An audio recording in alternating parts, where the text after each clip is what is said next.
Did you know that the rate of reviews plays a huge factor in Yap's Apple Podcast ranking?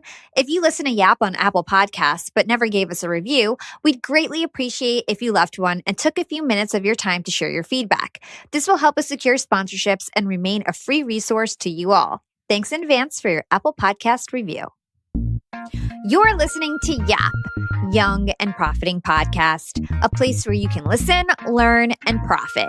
I'm your host, Hala Taha, and today we're talking with Sheila Heen. Sheila is the founder of Triad Consulting Group and a lecturer at Harvard Law School. She also has co-authored 2 best-selling business books alongside Douglas Stone, Difficult Conversations and Thanks for the Feedback.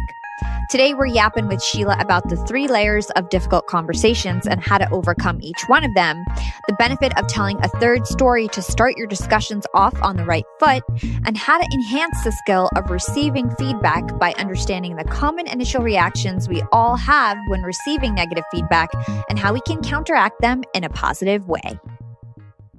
Hi, Sheila. Welcome to Young and Profiting Podcast. I'm delighted to be here. Likewise, we're so excited to have this conversation with you. So to kick it off, let's give an introduction. You and your business partner, co-author Douglas Stone, wrote a very successful book called Difficult Conversations nearly 20 years ago. Now, this book is a business and communication classic. It's one of the top 75 Penguin classics of all time, and people still swear by it even 2 decades later. So tell us about this book and help my listeners understand just how far of a reach this book had and what impact you've witnessed since you released it 20 years ago. Oh gosh, big question. When I showed up at the Harvard Negotiation Project, I was in law school. I took the negotiation course. I totally fell in love with the field and just the interdisciplinary nature of it, but also the stance of curiosity and learning and practicality that really was a big part of what the Harvard Negotiation Project sort of stood for and aspired to in the world. The founder, his name was Roger Fisher, he wrote Getting TS, had fought in World War II. And so he'd sort of dedicated the rest of his life to trying to find better ways for us to handle conflict. So his big push was about creating theory for practitioners, creating theory that people could actually pick up and use to try to solve and address real world problems. And that really appealed to me. And he felt strongly that we need to keep one foot in the academic world to step back and reflect on what we're learning and the patterns we're seeing. And then one foot in the real world, helping people with real problems so that we stay connected to the real challenges that people face. So that's all happening in the 80s. I show up right around 1990 as a student, and then I come on full time after I graduate. And one of the things that we were noticing is that the negotiation advice that we were giving was useful, but then there were certain conversations where it wasn't really helping, including conversations in my own life, right? Where I was trying to do a really good job of problem solving, but the other person was being completely uncooperative and difficult. And we kind of thought, well, okay, what is it that we're not getting here, right? If our advice isn't working, what's missing? And that's what led us to the material that became Difficult Conversations. We were inviting people to come in with real world problems, and we were sort of taking them apart to try to understand why they were stuck and also what would actually help. And then people would go out and try out what would help. And so that was really the work that spanned about 7 or 8 years that became the book Difficult Conversations. And so when people ask me, how long did it take you guys to write that book? It's like, well, when do you want to start counting, right? And also, although the book isn't that long, we felt really strongly that to be useful, it needed to be very spare, very practical, and as short as we could make it. So it's, 260 pages or something. That's actually including the material we added for the 10-year anniversary edition. But every single word of that book was rewritten about 14 times because our aspiration was that people anywhere in the world could pick it up and find something that resonated for them and find something that they could try that might help improve the situation. So yeah, it's been fun. And funny anecdote, I had just moved to a very small town in Massachusetts about 15 years ago, and I was at like a school fundraiser dinner, and I didn't really know anybody because we had just moved to town. And I sat next to this woman, and we were talking about, what do you do, whatever. And she said, she teaches dance class. And then she asked what I did, and I said, well, I teach negotiation and difficult conversations. And she said, oh, there's a book called that. And I said, I do know that, actually, because I co-wrote that book. And she said, oh, my goodness, like, we use it to teach dance. Oh, my gosh. And I thought, wait, what? Like, that didn't even occur to us. And she said, well, I teach a form of tango that is the partners have to be very connected. So my students tend to be married couples or couples who are together who come in to learn the tango. And she goes, the whole first lesson is them fighting about, like, you're not leading strongly enough. Well, you're not listening as usual. And so she's like, all of the issues in their relationship end up in the middle of their dance lesson. And she goes, so I send them home with a copy of the book.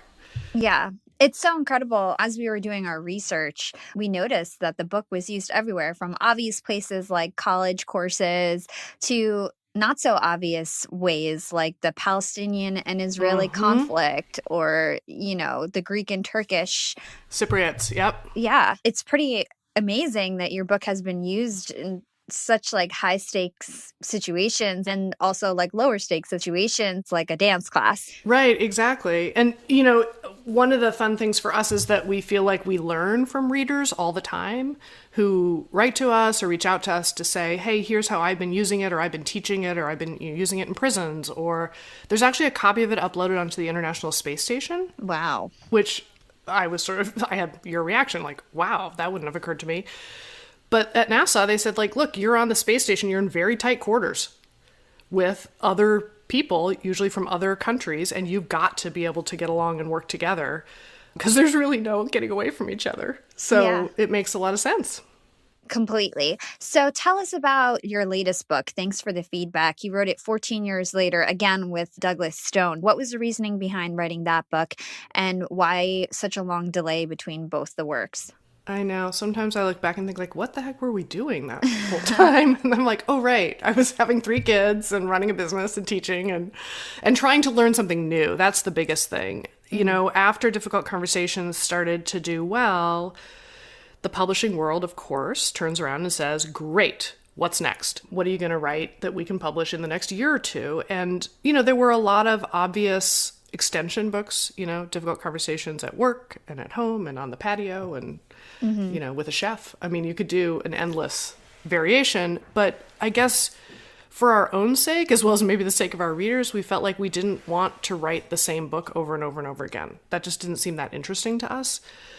So we felt like we needed to wait until we had learned something new enough and different enough and sort of big enough that it was book-worthy, as opposed to an article, right? That would be a little bit narrower.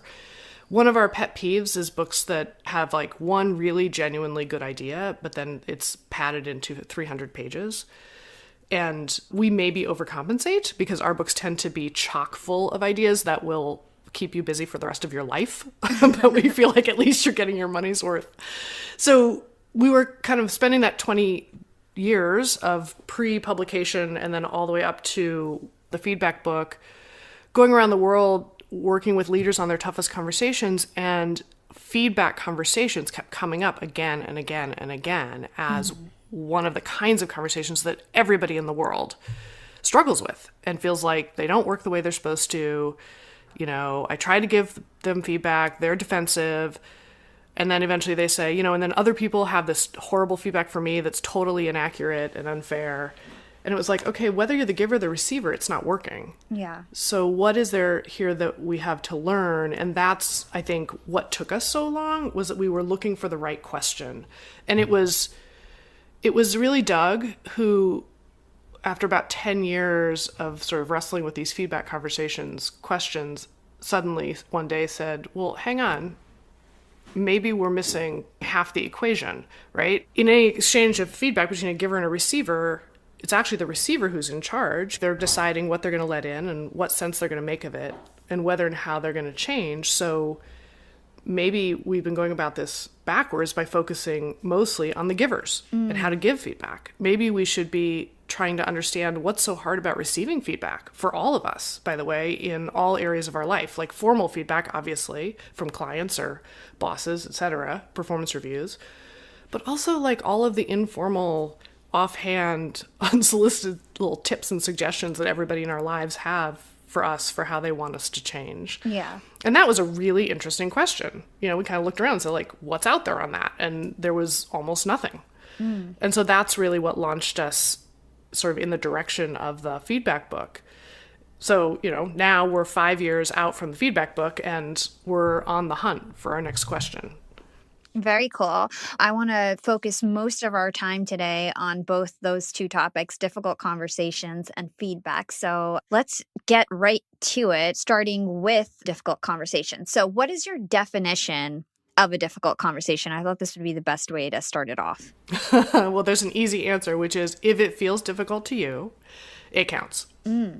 So they tend to be conversations that either keep us up at night, worrying about them, debating, should I even have the conversation? Because I can sense it's not going to go well. They're not going to change. Sometimes they're conversations that we have over and over and over again, right? It's an argument that we can't seem to handle well enough. And so it's just a point of conflict in the relationship that isn't working. But if it's causing you anxiety or if it's not getting you the results that you want or need, it counts as a difficult conversation. And part of what's interesting to us is that answer is different for everybody. Yeah, basically anything that makes you uncomfortable, right? Yeah. So what are the most common reasons for avoiding a difficult conversation? Well, I think we're weighing the potential costs, right? Like, I don't think it's going to be worth it because I don't think they're going to agree with me or they're going to be willing to change or they're not even going to think that this is a problem. They're going to think it's my problem. Or I just don't want to create tension or stress in the relationship. And it's interesting because there already is tension and stress in the relationship. It's just that it's tension and stress for you and maybe not for them. They may be totally oblivious that you are frustrated or feel like this isn't working. But it's more comfortable for me to be mad at you than to risk that you're going to be mad at me. Yeah. When you bring up this relationships, it reminded me of something that I heard you say before, where you point out that these conversations, some people think that you're having a conversation in a relationship, but really these conversations are what build your relationships. Could you elaborate on that? Absolutely. This really comes from the work done by John Gottman on marriage, right? He's a marriage researcher up in Seattle, and he's sort of famous for saying that he can watch a married couple talk about a stressful issue in their relationship. He can watch them have that conversation for 5 minutes and predict with 92, 93% accuracy whether or not they're going to divorce within 3 to 5 years. Wow. Yeah. And so what he points out really from his research is that how we have these conversations is really at the heart of the relationship. That if we have ways to listen to each other, to feel heard, and to work to find solutions, even if we still don't agree, it's not that we never disagree, actually, but it's that how we handle that disagreement or that conflict means that the relationship will thrive and, stay healthy. And if we don't handle that well, either by avoiding it or by, escalating it, dismissing. He codes contempt or dismissal, where it's like, ugh, this again, where you just basically shut down to anything legitimate that your partner has to say as one of the biggest danger signs in relationships, because the relationship itself starts to fray, right? So there's this funny situation where whether it's a work relationship or a personal relationship, these conversations are where the rubber meets the road. And it's like, I don't want to bring it up because I don't want to hurt the relationship, but the relationship is already jeopardized. Yeah. Because we can't talk about it or we can't talk about it effectively. And so finding a better way to have that conversation, I think, is really the only solution that I've found. Yeah. Because it's not that you can find relationships where you're not going to have any conflict. Exactly. And conflict is healthy. And a little bit of conflict is what keeps a relationship healthy in the end. If you never bring up anything bad later down the line, it might blow up worse than it would have been if you just brought it up when you were having the bad feelings. Totally, because I don't say anything, but I silently resent it, right? Mm-hmm. And then the next time it happens, I'm reacting, deciding whether to bring it up, deciding not to, adding that to my resentment bucket. And then eventually you do the same thing again, and it just I can't handle it. And then I am reacting not just to what you did a few minutes ago today. I'm reacting to the 17 times you've done this year. And to you, it seems like I'm overreacting, right? But to me, I'm actually reacting totally proportionately to how ridiculous and frustrating you are to work with. And that's dangerous, right? It's not a healthy relationship because we have all these workarounds, and it's also incredibly stressful to be in relationships like that where you have to tiptoe around and carry a bunch of resentment. Mm-hmm. This episode of Yap is sponsored by Fiverr, a marketplace that over 5 million entrepreneurs use to grow their business. I've been using Fiverr for years. In fact, I got the Yap logo made on there, and if you've seen my cool audiograms with animated cartoons, I get those images from Fiverr too. They have affordable services like graphic design, web design, digital marketing, whiteboard explainer videos, programming, video editing, audio editing, and much more. They have over 100,000 talented freelancers to choose from, and it's super affordable. Prices just start at $5. If you're interested to give Fiverr a shot, hit the link in our show notes.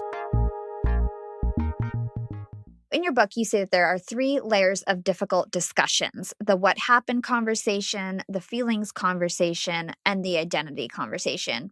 Would you break these down for our listeners? And perhaps let's just focus on the key characteristics of these layers for now, and then we can work on solutioning them in a bit. Yeah, absolutely. So part of what we mean is that if you look at or listen to a difficult conversation, to really understand what's going on, you have to listen beyond what people are saying to each other and listen to what they're really thinking and feeling and not saying. In other words, have a conversation with them about what's going on with them during the conversation and what their internal voice, we would call it, is preoccupied with. And what we've found is that your internal voice is preoccupied essentially with 3 things, each of the 3 conversations that you talked about.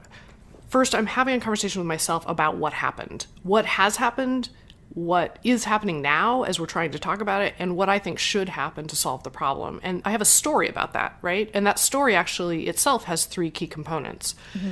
I'm pretty preoccupied with what I'm pretty sure I'm right about, whose fault this is that we're having this problem, mostly yours, but it's not actually any easier if I feel like it's my fault, like I should have seen this coming, I can't believe I let myself get into this situation, etc. But the story always involves some blame for why we're in this fix and having this conflict. Mm. And then the third piece is I have a story about why you're acting the way you're acting. Why are you being so difficult? What do you like as a person? You just have to control things, or you really are jealous or threatened by me or something, right? I have some theory about what's going on with you that is causing you to act this way. And all of that is part of my story about what's happening. And that's the most obvious piece, maybe. That's the part that we vent about to our friends when we talk about the situation. But under that, there are 2 more things. The second is a feelings conversation. What do I do with the strong feelings I'm having of frustration or confusion or anxiety or sadness or guilt? And particularly maybe in a professional relationship where it feels like I'm not really supposed to be having feelings. But of course, it's just not the way human beings are built.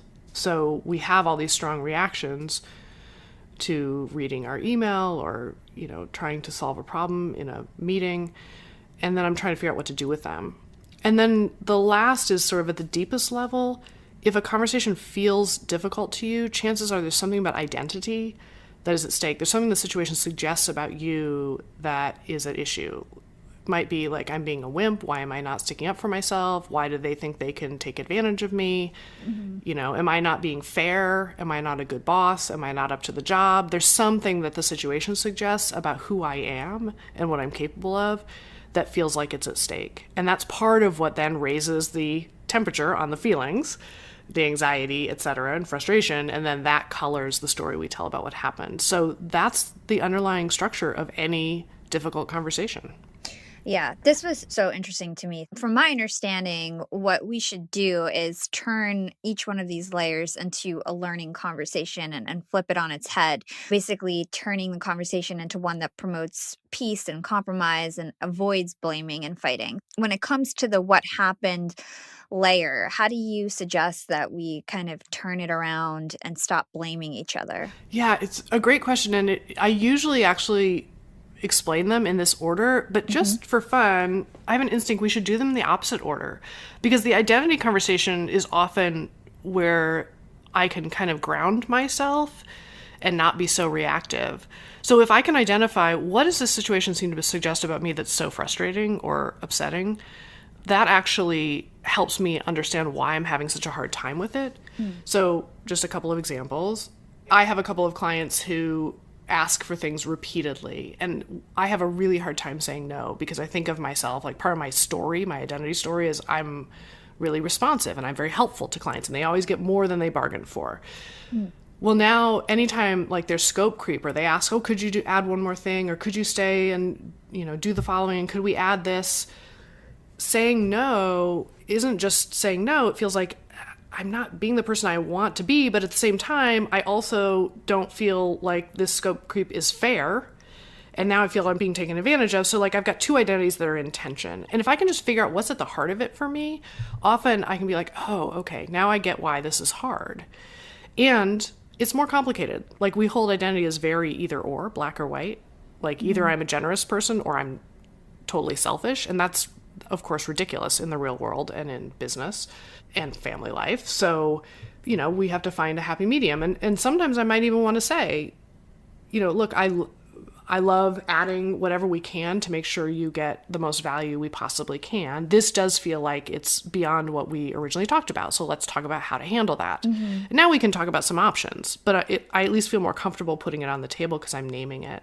So you were talking about turning each on its head. Yeah. That's how I would sort of get a little bit of insight into what's going on with me in the identity conversation. And then that actually changes the feelings conversation, because it's just easier for me to name the feelings I'm feeling. Yeah. I guess I feel like I'm in a little bit of a dilemma, or I'm not sure actually that I have a solution yet, or it feels to me like this is the kind of thing that we should table for the moment and make sure the first phase goes well, and then we can revisit it. Whatever, right? But I can just be very transparent and straightforward about feelings, including how I feel treated and how they feel treated, so that I can say, I want to make sure that you really walk away feeling like you got your money's worth, and that is out of budget. So let's talk about some options so that we can think about together how to put your money where it's going to matter most.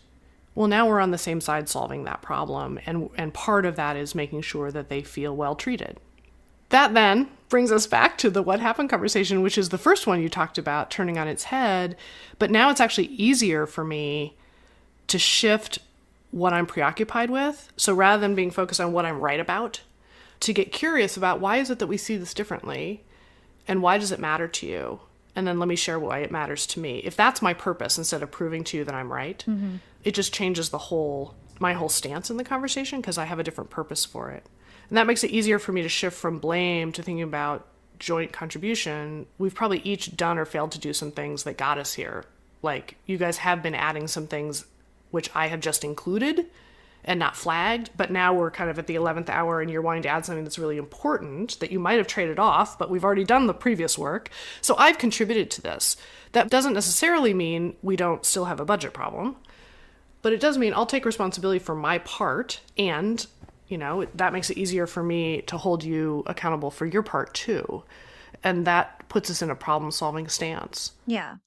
I think this is like really great advice. And I think that was a great example that you pulled. And what really resonates with me is in the what happens stage is that your first negotiation is really with yourself. Totally. And this is something that you've mentioned in past interviews. And so you really need to start looking at, how did I contribute to this? How can I look at what they're thinking about differently and see their view a bit more clearly? Absolutely. Cool. So, sticking on feelings a bit, can you explain why our inner voice and exploring our emotional footprint and emotional patterns can help us navigate these difficult conversations better? Yeah, I mean, I think that the role of feelings in life, start there, but also in the workplace has really changed in the last 20 years. And that's been really interesting to watch, where there's a much more awareness of the ways in which emotion drives conversation, but also drives working relationships and, engagement scores and people's commitment and the culture of an organization. And so thinking about what role are feelings playing in how we work together or how we live together, right? Our friendships, our family relationships can help us get to the heart of what's really going on sometimes. Because by the time something becomes a difficult conversation, typically we've got at least two problems. We've got the surface problem, which is what should we do about the budget, or, what's a reasonable timeline for this project. But if it's starting to feel difficult, chances are there's a second deeper problem, which is how we each feel treated when we disagree about things, right? Mm-hmm. You never listen. Why am I even offering my opinion? I was actually on the phone with a friend last night whose business partner routinely just ignores what she has to say. And then it creates all this conflict that ripples out to everybody below them. And, they had a big conflict about whether a great idea that the first business partner got super excited about was actually strategically a priority. Like, is that where we should be putting all of our time and resources, because we're really burning out our staff? And I don't think it's necessarily the most important thing we need to do next year. And they had several conversations about it. And then in a public forum, the first person got up and announced, and we're doing this next year. And, my friend was like, am I even here? I feel invisible. This is ridiculous. We didn't come to agreement, but you're going to do whatever you want to do. So how I'm feeling treated is maybe the deeper problem. And whatever we decide on this particular priority, the surface problem, that deeper problem is going to resurface again and again and again. So if we're not dealing with the feelings problem, then we're not actually changing how we work together in order to work together more effectively. Yeah, that makes total sense. Something else that was really interesting to me is that you say that anger is typically a secondary feeling. Could you explain that a bit? Yeah, this is something that I learned from others that was pointed out to me. Two things maybe. One is anger is often, what, as you say, a secondary feeling, and it's prompted by something first. So it might be hurt or surprise or feeling left out of something. Like, why wasn't I in that conversation when that decision was made? And now I'm surprised about it. And then that turns quickly to, and I shouldn't be surprised about it. So now I'm angry. Or I shouldn't be feeling badly treated by you over and over again, and now I'm angry with you. And so that translation from either hurt or surprise or embarrassment or anxiety into anger happens so quickly that we don't even notice it. We just know that we're angry. And anger, I think, in many workplaces, and maybe there's talk that it's more acceptable for men to be angry and less acceptable for women to be angry. But anger is more acceptable generally in society than hurt. It's pretty rare for someone to come to a meeting and say, I guess I'm just feeling really hurt that I was left out. That's actually what they're feeling. That's the most important thing, probably, that they're feeling. Instead, they make an argument about why they should have been included. And it comes out as frustration or anger. And so part of it is just making sure, like, what are the range of feelings I'm feeling? I am also feeling anger, but that's not the only thing. And often there's more subtle, you're usually feeling a bundle of feelings, and being more complete about them makes it easier to talk about them. So that it's easier to say, I guess I was surprised to hear that this decision had been made. I feel confused about why I wasn't included in that conversation. And then I wonder whether I'm confused about whether, am I in here or am I out? And so I'm frustrated because this isn't the first time it's happened. That's a much easier thing to say because you're naming all of the different things that you're feeling.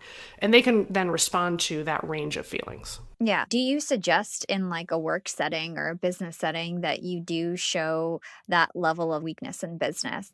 Yeah. Well, so I'll maybe say two things about it. One is I would make a big distinction between describing emotion and being emotional.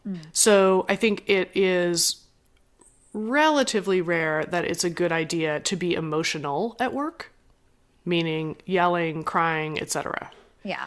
But saying very calmly, naming feelings, I guess I'm frustrated. We're going in circles. I'm not understanding why. Or I feel like you're not listening to what I'm saying. And I can't tell whether you just disagree or you're not really understanding why I see it this way. So just naming that actually gets to the heart of it quickly and is coded as quite professional. So I would say that people won't even notice if you get good at that. They won't even notice that you're naming feelings. They'll just notice that you're a much easier person to work with because you can talk about anything and figure it out together. Yeah. So yeah, I am actually suggesting that. And I would not actually code that as weakness. Yeah, I agree. I would code that actually as, wow, you're just very transparent and problem focused. So I actually am not going to try to put one over on you because you're going to call me on it. Yeah. And that actually conveys a lot more confidence and strength than trying to hide it. I totally agree. Last question on difficult conversations so that we can move on to feedback. I'd like you to share your advice on telling a third story instead of using our own perspective to open up a conversation and how this third story concept can help us have better conversations. Yeah. So the third story really comes out of an observation that how you start the conversation has a big predictive impact on where the conversation is going to end up, the outcomes you get. If you listen to the first few minutes, 3 minutes of a conversation, that will highly predict where you land hours later in some cases. And it's partly because you're really setting the frame about what the conversation is about. And the mistake that we make is that we tend to start the conversation from inside our own story. And inside my story about what's going on, you are the problem. And if you would change, we wouldn't have a problem. So I will tend to open the conversation with those things implicit in what I'm saying. I might say something like, Hala, I think we just need to sit down and talk about whether you're committed to this enterprise or not, because I'm not sure you're really all in and that's affecting the business. Mm-hmm. When I cast you as the bad guy and the problem and describe the problem that way, that's not the story that you live in.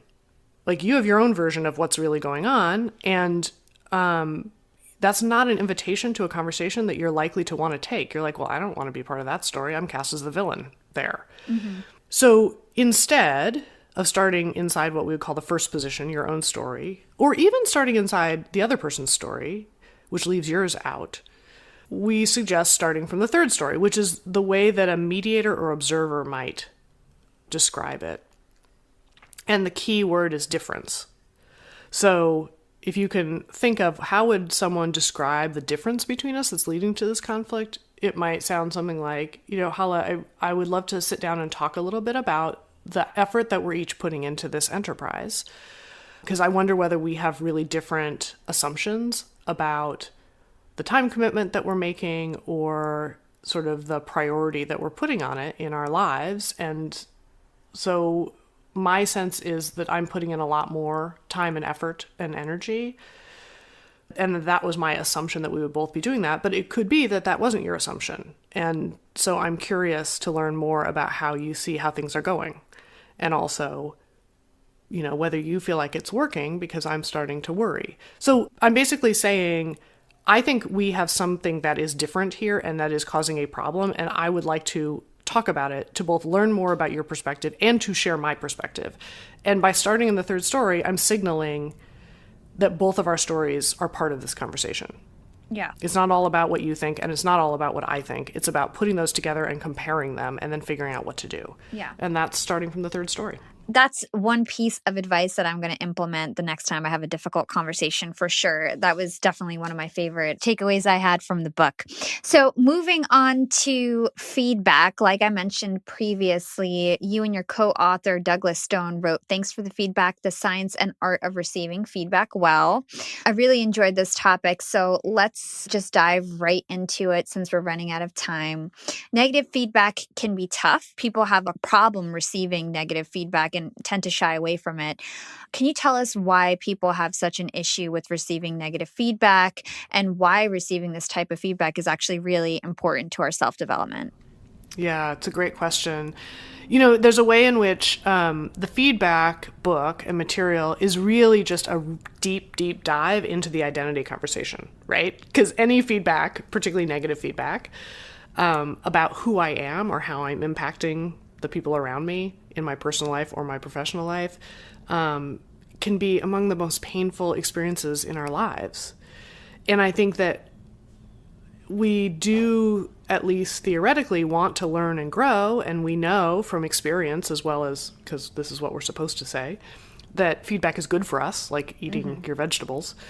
And at the same time, there's a part of us that just really wants to be accepted and respected the way we are now, and finding out that how I am now is not totally okay with the people around me is really painful. And so we have all kinds of triggered reactions when people offer us feedback, directly or indirectly, formally or informally. And those triggered reactions can also get in the way. They cause us to reject feedback almost impulsively or immediately, so that we're not able to find whatever value there might be in it, because we're listening for what's wrong with it rather than what might be right about it. Yeah. Let's talk about those triggered reactions a bit. Can you tell us more about truth triggers, relationship triggers, and identity triggers? Yeah, totally. So when feedback is incoming, I think each of us has an instinct to be scanning it for what's wrong with it, right? What they're saying isn't true. And there's sort of three kinds of things that can be wrong with it, or three kinds of triggers that human beings have when feedback is incoming. So as you say, the first one is truth. Like, is this feedback accurate? Is that what happened? Or are you misunderstanding the situation? Do you have all the information? Is this good advice? Would it work in the situation? All of that is sort of evaluating the accuracy or the value of the feedback itself. And that's what we call truth trigger. Mm-hmm. And if I can find something wrong with your feedback, well, then I can set it aside and relax and go on with my life and just reject it outright. The second kind of trigger is, as you say, a relationship trigger. And this has everything to do with who's giving me the feedback, because all feedback lives in that relationship between giver and receiver. So I often have a bigger reaction to the who than the what, right? Like, I don't like you. I don't respect you. I don't want to be like you. You don't know what you're talking about.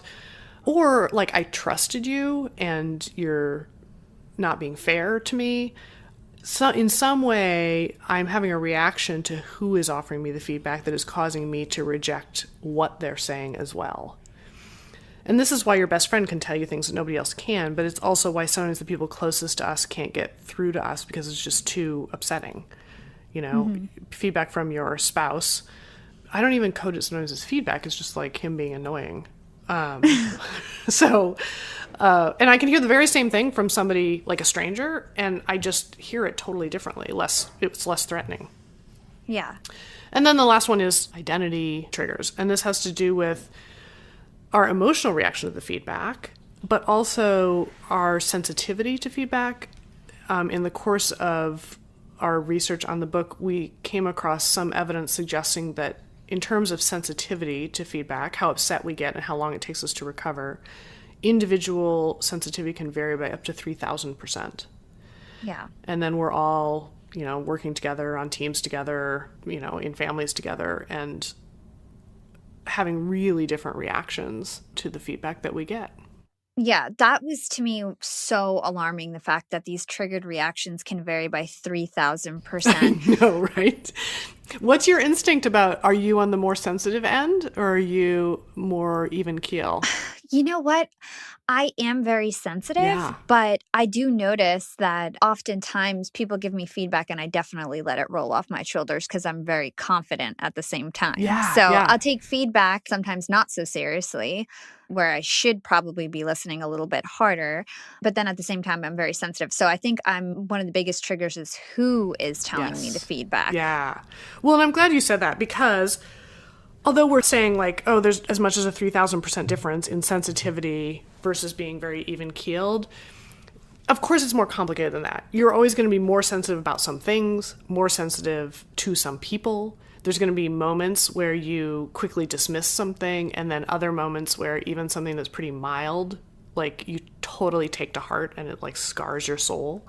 So it's always more complicated than that. And then you add sort of our physiology, which is sensitivity and reactivity. And it gets complicated pretty quick. And it's not better or worse, by the way. It's not better or worse to be highly sensitive, generally speaking, or sort of undersensitive. It's just that there are different challenges. Like if you're highly sensitive, you can overreact to feedback, meaning like this isn't just one thing, it's everything. Like I've never done anything great, anything decent in my entire life.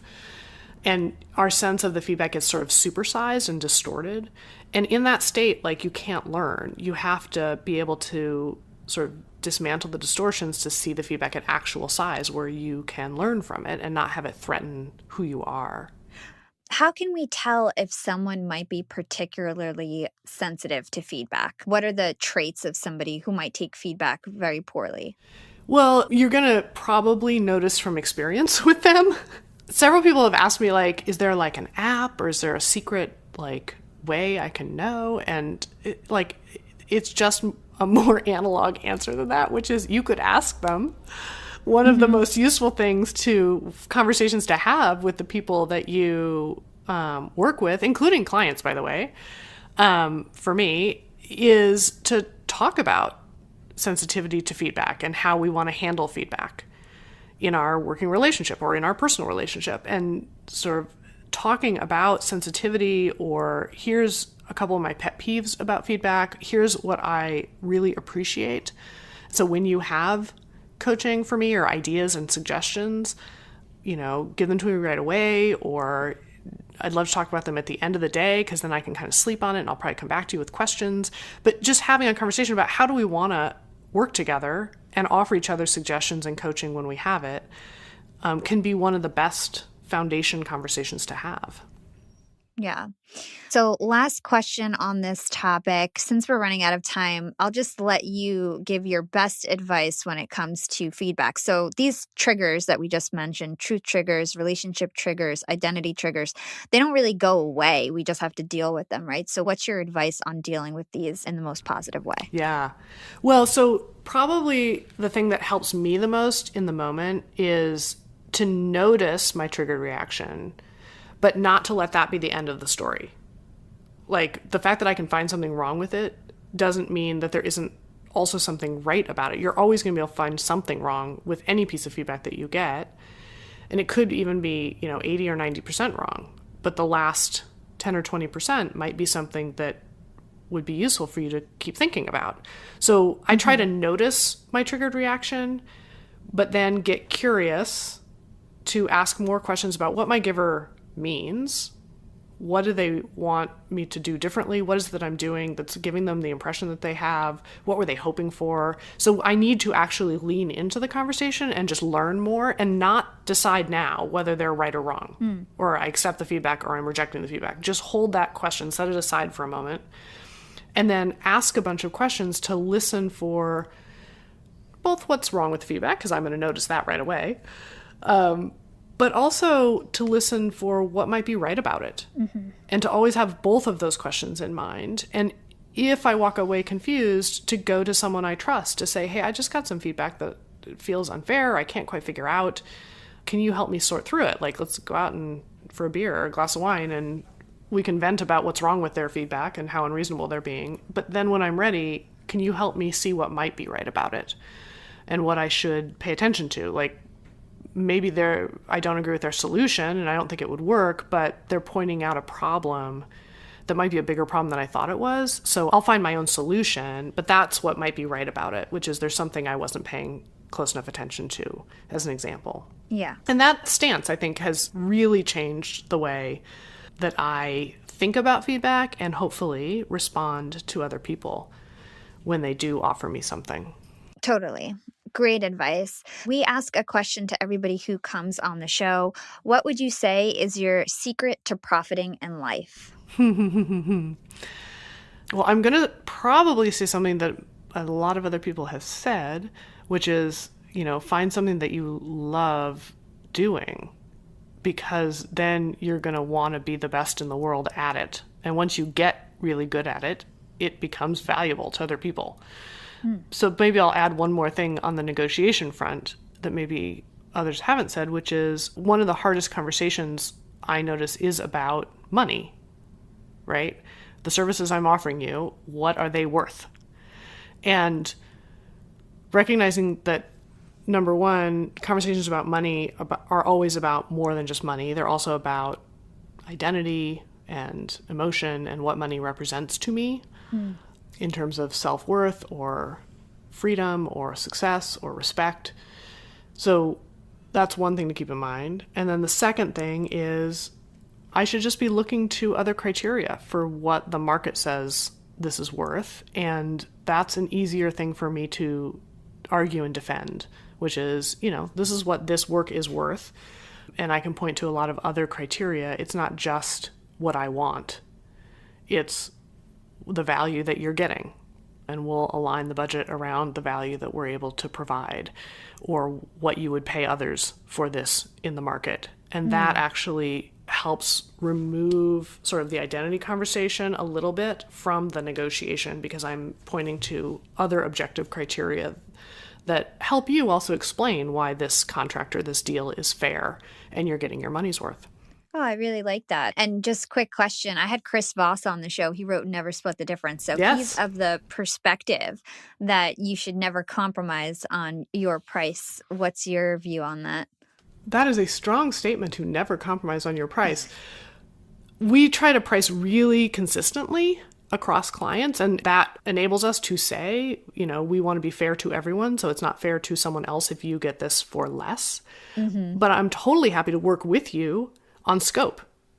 So we can do less, or we can staff it differently, or let's prioritize what's most important, and we'll find a budget that works for you. Chris may not code that as compromising.